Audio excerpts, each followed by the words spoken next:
How's it going, you guys? So in this video I want to talk a little bit about some of the things I've learned about effective, healthy relationships over the years. So I've been in many different relationships in my life.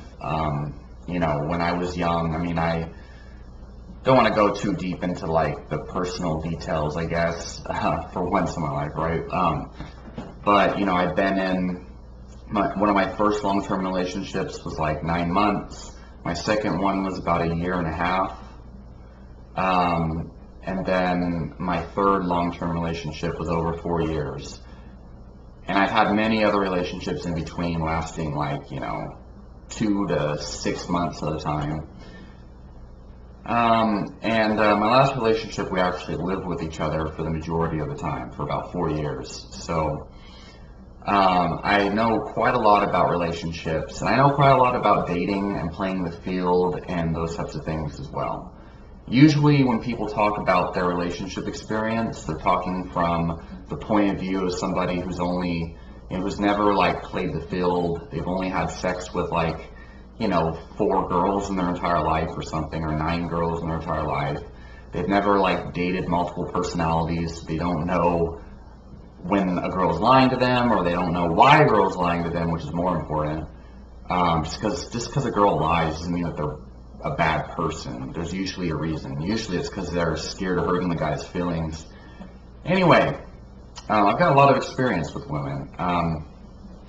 So long-term relationships are very different, and they do also depend on who you're with. They're not the same thing as short-term dating. Things I've learned. The first thing is it's very important to date for, a long time. Now, I don't mean a long time, but I mean you need to really honestly get to know the person well enough for a couple weeks at least for a month, before you allow yourself to commit to them. And for me, I think that's especially important because I know what to look out for. I know red flags and things like that. But not only do I know what red flags to look out for, I also know just because a girl is pointing out red flags, that doesn't necessarily mean that she's bad or that she's not good. But again, it's the intentions behind it.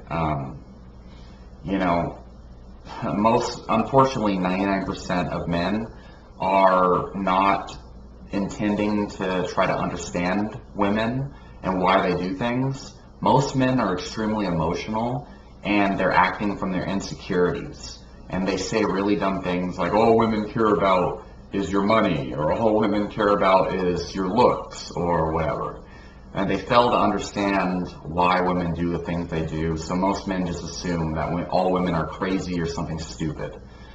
And that mentality irritates me. I don't like to be friends with guys who have that, what would I call it? Just pathetic mentality. Like it's a lazy mentality. They're not actually thinking about it. They're just like, well, women treat me bad because money. Women treat me bad because I'm ugly. Like, no. It's probably because there's something weird going on in your personality complex. Anyway, I've known that for fucking ever, just by observing all of the failed relationships of all my friends. And this is also why I don't like to talk about relationships and female psychology and male psychology, is because, I'm sure a lot of my audience, they follow just that insecure philosophy, and so they'll get butthurt over the crap I say. And that's why most men suck at talking to women and suck at relationships, because they're insecure, and they're a bunch of sad, pathetic people. And that's why they never can overcome their problems, so they just blame women, and then they give up, and they're like, oh, fuck it, I'm just done with women and their crazy mind games. Like, guy, it's not women, it's you. Anyway, so one really big thing I've noticed is that, look, you're not going to find the perfect ideal match. Okay, the perfect match does not exist. And in the same way, you could say the soulmate, so to speak, you're going to be with forever, doesn't exist in the way you see it, but it's something you can create. It's the type of relationship you can create. And your perfect match, the girl herself may not be perfect for you, but you can create a relationship environment in which the feelings become perfect over time. And so what I mean is that everybody has flaws. And this is the most important thing I've ever learned. And I know it sounds obvious, but it's very important. Because I'm the type of person that believes I can get whatever I want in life. I can create it, through effort, through intellectual reflection, through changing my approach to things. I believe I can get whatever it is that I really want, whether it's money, finances, career, whatever, and especially relationships, because I've never had problems with relationships. Not, at least not the way other people have. Getting a girlfriend, getting whatever it is I want, in that sense. The type of girls I want, never had a problem, unlike all these other guys. And so I always had this idea that I could get the perfect match, the perfect girl for me. She reads all the books that I read. She likes to drink tea. She likes to meditate. She's into like deep meditative sex, but also like fierce, choking, like, dominant versus submissive, like beat you up, throw you against the wall, fuck you all over the house type of sex. She's into like just going random places, going on random road trips, walking through the park, going to like random thrift stores. I don't know why I like that, but I do. Going to the mall, and just like walking around and just enjoying the moment, enjoying the environment, enjoying the surroundings. She's willing to talk out problems and overcome emotions, but at the same time, understands the value of focusing on the things that you appreciate, focusing on the things that letting the whatever, detached from like instant gratification, detached from the brainless, mindless nonsense that most society is brainwashed by. Interested in nutrition, interested in exercise, interested in understanding how these things work, interested in understanding the world around them. I mean, I can go on, but like, my desires for a female is very specific. It's very different. Who I am is very different. Oh, and one other thing, having a crazy sense of humor. Like, I'm weird because I'm extremely philosophical and intellectual, but at the same time, I like acting like a fool. So like, and this is very hard to find anyone else who's like this. So like, of course I talk about science and philosophy and crap, but at the same time, when I'm driving my car, for example, I like to roll down my window when there's someone walking by, and I yell out the window, "Coronavirus! Everybody run!" And then like watch the person's reaction in my rearview mirror while I drive off. And just yelling out random shit like, "Richard Nixon, yeah!" Like, I don't know why, but it's fun for me. And, another example, when someone pisses me off, instead of like being frustrated about it, I like to make fun of the situation. Like, for example, someone's cutting me off in traffic and they're driving a big truck, and like, they honk at me and they act, just like completely inconsiderate. I like to make fun of it, like, "Oh, look at me, I drive a big truck and I cut you off, but you're retarded." I don't know, making fun of them. Anyway, so point that I'm trying to make though is it's a really strange mix of intellectual philosophy, serious, but at the same time the complete opposite. Finding the perfect match when you're me is not likely, although I believe it's obviously possible, because there's billions of people in the world. But I realize now that it's not about finding the perfect match or finding somebody who just has all the traits that you want, but it's about finding someone who matches up closely enough to where you can appreciate each other. And really, beyond like whether the perfect match or how closely aligned in your values you and that person is, It's a matter of being able to appreciate each other. And part of that, a lot of that doesn't have to do with how perfect you or the other person are. A lot of that has to do with, well, first of all, how confident you are with each other. You know, because my last relationship, we were together for 4 years, yada yada. She had a lot of issues that I don't want to get into detail or anything because I respect her. She had a lot of issues, and I had a lot of issues too, pretty bad issues actually. And you know, I was so fixated on fixing those problems that she had that I was completely missing all of the things to appreciate with her. Like, sure, she wasn't really as interested in drinking tea and developing mindfulness. Maybe, you know, she watched a lot of Netflix, which is fine. You know, that's something she enjoys. It's kind of cute thinking about it.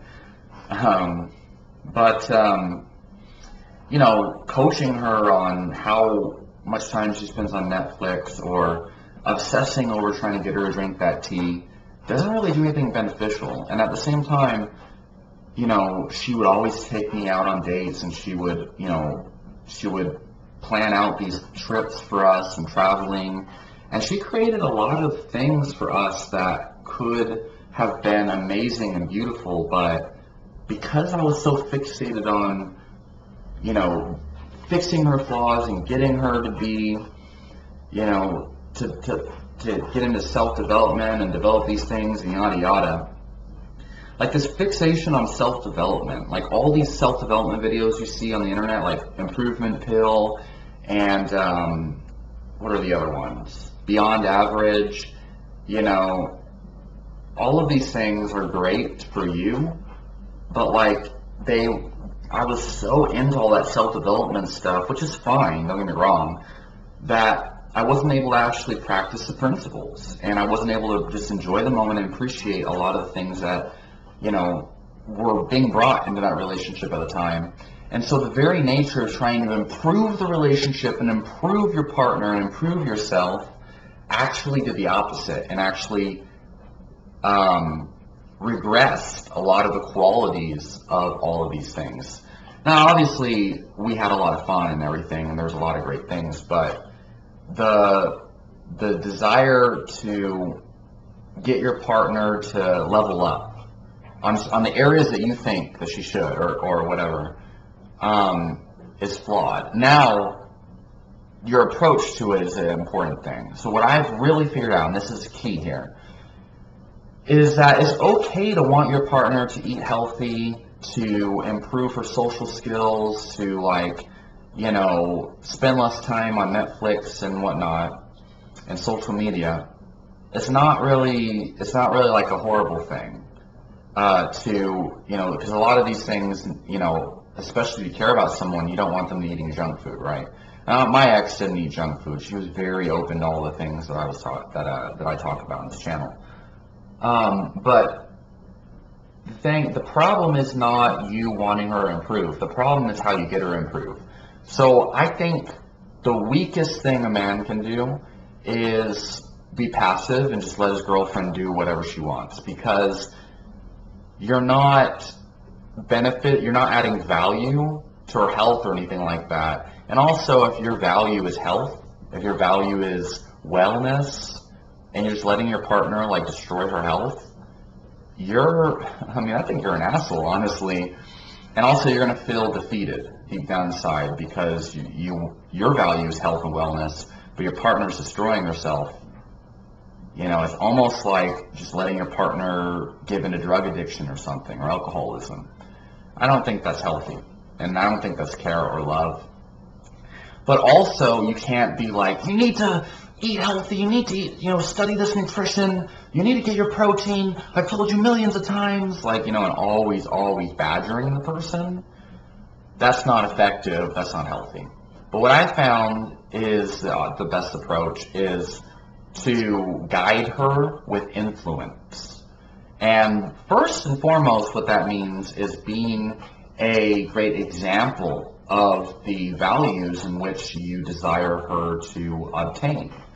So I found this to be effective with my parents because pretty much all of my colleagues that I speak to have the same issue where they know how bad sugar is, they know how bad sedentary activity and all these junk foods and things are, and it kills them that their parents or their wives or whatever won't give into it, especially parents. Most of them have healthy wives, um, but making them feel guilty about things don't help. You know, sometimes it can, but not with parents especially. But I found the same way that I got my mom to be interested into it. My mom will send me TED Talks about how sugar is bad for you now. She's like, look, Wolfgang, the mainstream is catching on. I'm like, yeah, mainstream has known sugar is bad for a while, but I'm glad that you're watching that, Mom. I do what I do, and I do it well. And I always express my happiness and my satisfaction with living these values, the healthy lifestyle and whatnot. And because I'm emanating this appreciation for my values and for my healthy lifestyle, my well-being, or whatever it is that I want other people to benefit from, they see, oh shit, like look how badass he's doing, and then they start to compare through relativity, Einstein's law, whatever, and they're like, well shit, I'm not feeling so energetic. I want some of his energy. And I get this all the time, that's exactly what people say at my jiu-jitsu class all the time. They're like, man, I want some of your energy. I want what you're having. Why are you so energetic all the fucking time?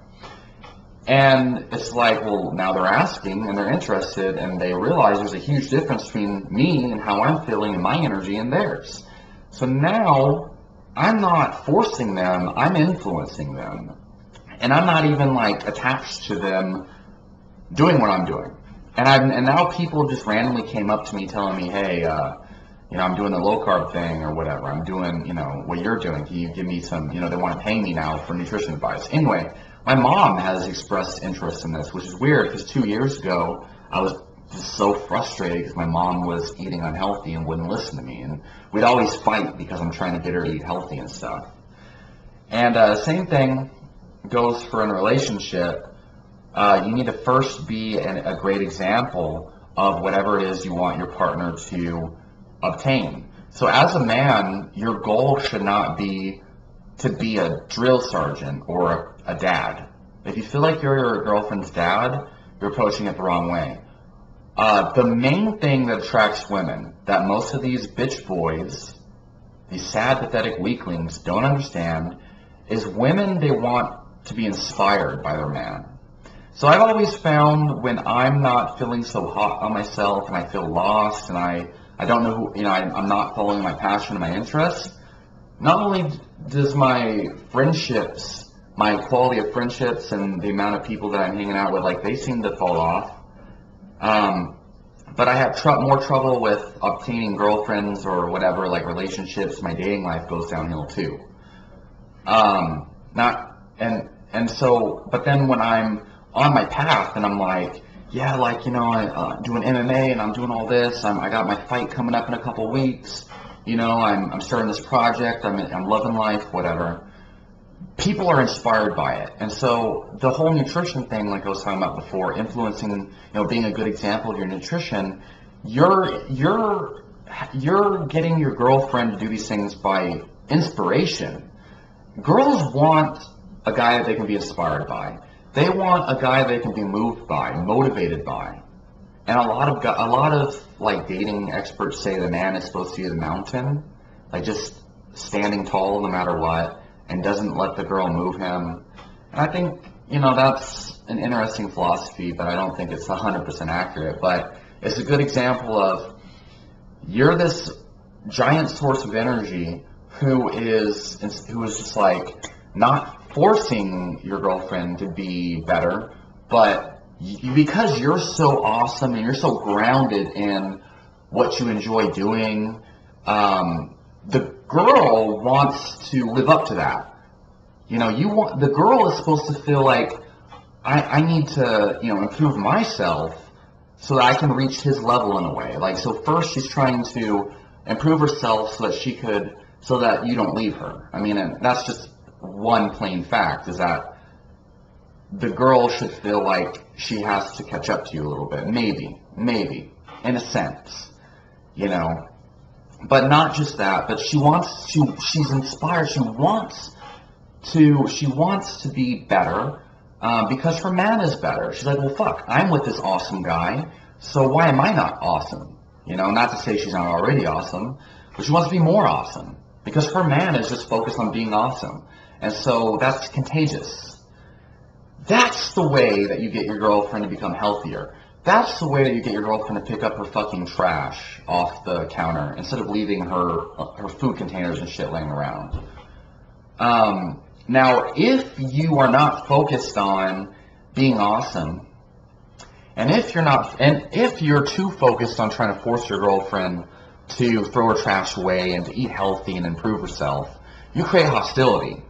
You create this like, I'm not good enough, feeling in her. He's angry at me. He's always badgering me. And now your girlfriend starts to associate you with this badgering personality, this drill sergeant guy, this like anger and hostility. And so she's dreading coming home now. She doesn't want to fucking come home from work to some guy who's just gonna badger her about how she's always on Netflix or whatever. Instead, what your girlfriend wants to come home to is, hey honey, how's your day going? I hope you had a great day. I'm so happy I get to, hug you and cuddle with you or whatever. Whatever it is. So, building positive emotions and being a source of positive emotions, being a source of comfort is very important. Being a source of inspiration is very important. You want to compel your girlfriend and other people in your life to be inspired to do awesome things, and that's the secret.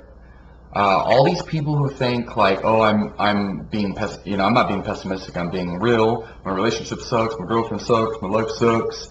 All you're fucking doing is killing your fucking self. There's no reason to be that way at all, like at all. And the more that you convince yourself that hey, you're being real by being such a pathetic, like pessimistic, whatever. Like, the worse your life's going to be, and that's all there is to it. There's never a reason to not choose appreciation, to not choose inspiration. You're either building yourself up in the right direction, or you're going down. You're never just stagnant, okay? So, and the self-fulfilling prophecies are very real. I recommend reading The 7 Habits of Highly Effective People by Stephen Covey, if you're not familiar with that already. So self-fulfilling prophecies and being the source of positive emotions. Anyway, next thing is seek first to understand, then to be understood. Again, another reason why guys suck so bad with women is that they seek first to be understood. So they're constantly like damn it, I just don't like when you do this, and you're lying to me, and blah, blah, blah. I don't understand why you act so crazy. Why do you act so crazy all the time? Why can't you just do this? Why can't you just do that? Now, for me, I've never been like that. But I do have a habit of trying to be understood first. But a lot of guys are like that, and then they just assume the girl's crazy. But especially as a man, but just in general, it's very important to think about, why is my girlfriend doing this? Like, she lied to me about her ex-boyfriend or something, a long time ago. Why did she do that? And I mean, usually the answer when it comes to shit like that is, well, back then she was still in love with him. Nothing wrong with that. It's very common for you to hold on to feelings, from a troubled relationship or something and have trouble letting it go. And she lied to you because maybe she's scared of losing you because she loves you too and she doesn't want to hurt your feelings. Now, because she lied to you doesn't mean she's a bad person. And it's your choice for pursuing a relationship with her. But if she's still in love with that guy or something, or whatever it is, whatever the lie is about, it's your choice, and you need to choose wisely to protect yourself. But don't blame her for her fucking, emotions. But as a man, you need to deal with it effectively and not cry like a little baby. Not complain about something that you're in control of. Like, it's your choice whether you want to pursue a relationship or not. Point I'm trying to make here is seeking first to understand, why the fuck is she lying? Why she's lying matters more than the fact that she's lying, okay? Some people are manipulative and stuff like that. So some people lie because they want to manipulate you. Some people lie because that's just something that they've always done and they're never going to change. Other people lie because they care about you. Can you believe that? It's actually true. Especially girls. I find a lot of times if you're dating a girl for longer than 2 months and she's lying to you about something, especially about like an ex-boyfriend or something, a lot of times it's because she has these feelings that she doesn't know how to deal with, and that's very common, especially for females. But men too, and she doesn't know how to deal with her ex-boyfriend or whatever it is. And she's so confused inside, but at the same time, she really, really wants to pursue a relationship with you because you're this new guy, you're awesome, there's so much potential. And so she doesn't just tell you straight up, like, hey, I'm still talking to my ex or whatever, or like, I'm still confused about my ex. She doesn't want to scare you off, but she has these feelings, she doesn't know how to deal with them. So she lies to you because she doesn't want to lose you. And she wants to get rid of these feelings with her ex. That's the other thing. Most girls don't want to hang on to the past. Most don't. So, are you going to freak out at her you're lying to me, screw you, you're nothing but a blah blah blah, insert insult here, and then let her go, and then she's going to be way worse off than you found her? Or are you going to be like, well, you're lying to me, can you just tell me what's going on?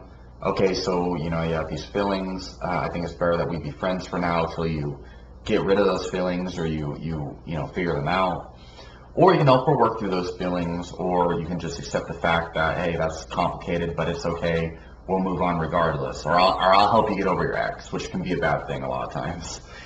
But most guys, they don't fucking think about it. They're not open, they're not empathetic, they don't have empathy. And so these situations become pathogenic. They become bad because the man is not using his intellect. He's not thinking. He's being too emotional, and then it's two emotional entities fighting with emotion, and it's just stupid. So as a man, you've got to be neutral. You got to become neutral. Whenever you find yourself getting overly emotional, you've got to say, hey, listen, I'm feeling overwhelmed right now. Let me, take some time to relax, and then we'll talk about this, okay? I love you. Give me a second, And then you become neutral in a situation, or you take a walk. I found taking a walk is very powerful. Then you come back and listen, I love you. Sorry about all this, blah, blah, blah. Take care of it. Seek first to understand, then to be understood, and get your emotions out of the situation. Now, I have found, and I'm open to this being wrong, okay, because before my last relationship, I thought, oh, a lot of women can be just as intellectual as me and can be completely neutral to emotions.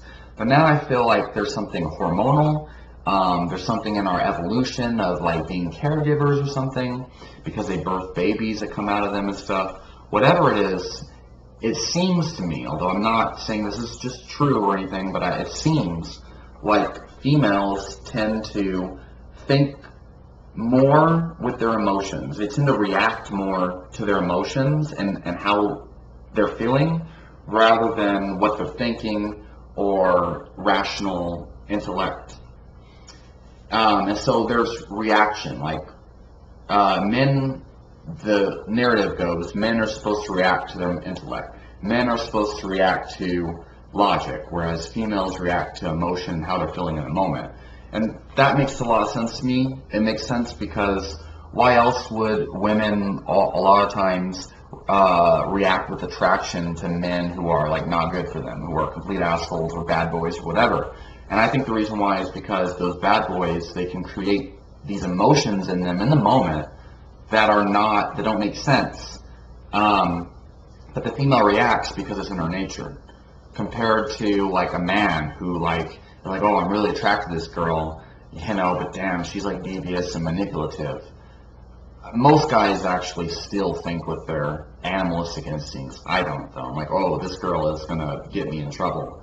I'm never talking to her again, or whatever. Um, so understanding that females react more to emotion, and they're more emotional, or at least in their nature. But now I think men are being nurtured into being more emotional, and it's hard to find other men who are able to actually fucking think. Like, most of them are just emotional crybaby, like pathetic whack jobs. And what I mean is that instead of like navigating relationships through logic or navigating their life through logic, they navigate it through like crybaby, pathetic insecurities. Like, well, like, you know, I had bad, you know, girls, they don't like me, therefore girls are bad, fuck girls, you know, like, it's like, dude, what the fuck, man? Get all of yourself. My boss is such a fucking asshole, blah, blah, blah, you know, fucking, I hate my life, why does this shit always happen? Like, dude, get another job, deal with your shit, stop, you know, like, what the fuck? Anyway, where am I going with this?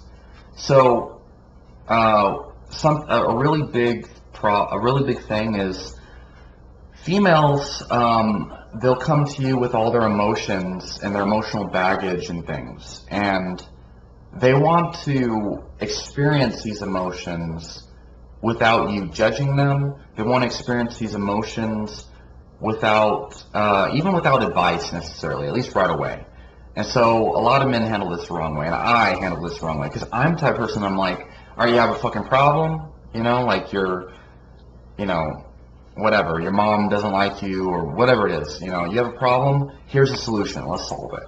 But when you're dealing with your girlfriend, or you're dealing with, you know, yeah, you're dealing with a girlfriend or whatever, the girl doesn't want you just like, shut her up and give her the solution right away. And this is a big thing that I think that a lot of men notice, but they don't think about it enough to handle it. They don't think about why. They don't seek first to understand. So like women, they'll be like, oh my god, you know, like at work this bitch did this to me and blah blah blah. And you know, for me, naturally I think, oh, I don't give a shit. Like, forget it. Like, some, you know, just, oh, it's okay, just ignore her. But you know, even and there are a lot of girls who do think that way, but they still, for some reason, fixate on it when they're with that guy they like. Understand, if a girl is venting to you about her emotions and crap, it's because she likes you. Like, there's some kind of emotional connection she has with you. Now, this is an unpopular opinion, because a lot of girls even might say, oh no, that's not true, I vent my emotions to any random motherfucker on the planet. A homeless guy at the bus stop. Like, but, you know, they trust you. Like, they trust you enough. They're open to you. They're opening up to you. That's what that is. So guys, they treat this as a negative thing. And I found that very annoying for a long time. Like, in my last relationship, that was a big problem that I had, was that I was like, because I was into all this self-improvement shit, I was like, yeah, handle your shit. What the fuck? Like, I don't want you to come to me with all this bullshit. I want you to come to me with positive emotions, not all this nonsense, you know? Why are you wasting your energy on this? But, and not all girls are this way, but if a girl does come to you with emotional baggage and drama and stuff, understand this is her opening up to you. This is her trusting you with her emotions. And here's the thing. If you just like let her sit on your lap and cry and or not cry, but like vent and rant about nonsense, these emotions that she's feeling, after about 30, 45 minutes or so, you know, she's going to feel so much better, regardless of what you say, as long as you let her vent through. But if you're like, yeah, I don't give a shit, or whatever, or you're like, yeah, we'll just handle it this way, or this and that, she's going to feel like you are closing her off. She's going to feel like you're closing her off. And logically, rationally, it doesn't make sense, you know? It doesn't make sense for her to be ranting to you, and then, like, when you give her a solution, she freaks out. Even my mom will do this sometimes, and I'm not even her, you know, but point is, it's some kind of female thing that they do. It's like an evolutionary thing. And again, I'm not saying that all females do this, but it seems to be pretty common. Most men don't understand it. They don't deal with it effectively. And I found, even in my so-called female friends, the majority of them I've had a fling with in the past, I suppose, I mean, that I've done this for me, whatever. But female friends dating, whatever, acquaintances. In the past, I've had female acquaintances where never had anything romantic with, but they do this to me. I've noticed if I try to give logical advice without letting them go through the emotional rabbit hole in their head, then there's no spark, and they just kind of like don't care. But then if I let them go through this emotional roller coaster, and then I give them some kind of like maybe some practical advice, but give them some kind of reassurance, like it's okay. It sounds like that other girl that you had drawn with at work is crazy, but you dealt with that very well, or maybe you should have dealt with it better. But I'm sorry that it happened, whatever. I'm not the type of person that gives people comfort generally, but letting them go through that rabbit hole before you say any advice or anything is very, very important. And then they'll open up to you, and then they'll feel relieved. They're like, oh my God, like I feel so much better now that I like got that off my chest. I feel so much better now that I talked about it. And the same thing goes for like problems you might have, like emotional problems. Like, let's say you're in a relationship with a girl, and then she doesn't like something that you've done. Let her fucking get it off her chest. Let her just like relieve her frustration. Like the big issue with men is that they get frustrated by it when their girlfriend gives them like a 20-minute rant about how you you coach them too much on their protein intake or something. I'm just trying my best to eat all the protein, and you keep telling me, and I'm trying my best, and I have a trouble sometimes. I'm sorry, blah, blah. And when you do that, I feel like, I'm not good enough, and because I can't get enough protein, and blah, blah, blah. If you're just like, damn it, just get your protein, and that's it. Or that's okay, all right, I won't fucking nag you about your protein anymore.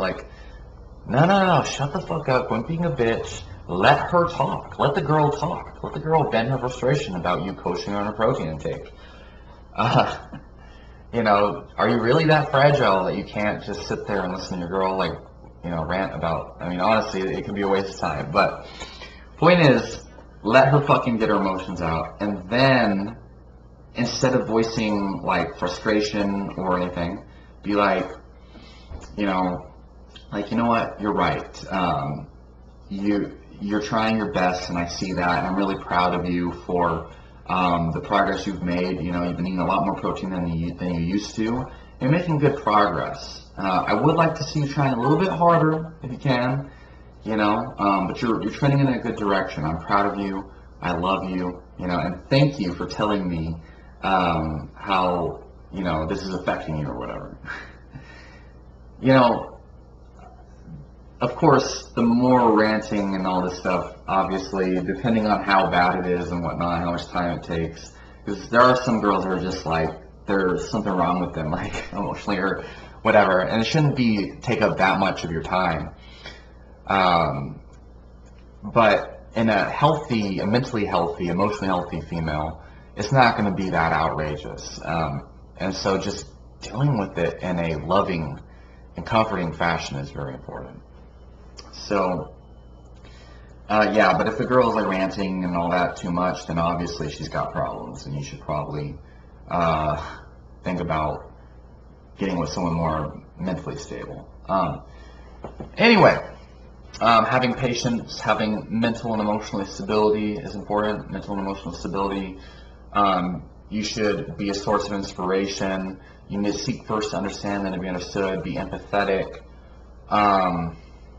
But if your girlfriend just has some severe problems, whether it's these financial problems that she's always running into, or it's emotional problems that are just really taking a toll on your relationship and her life, or it's, she has,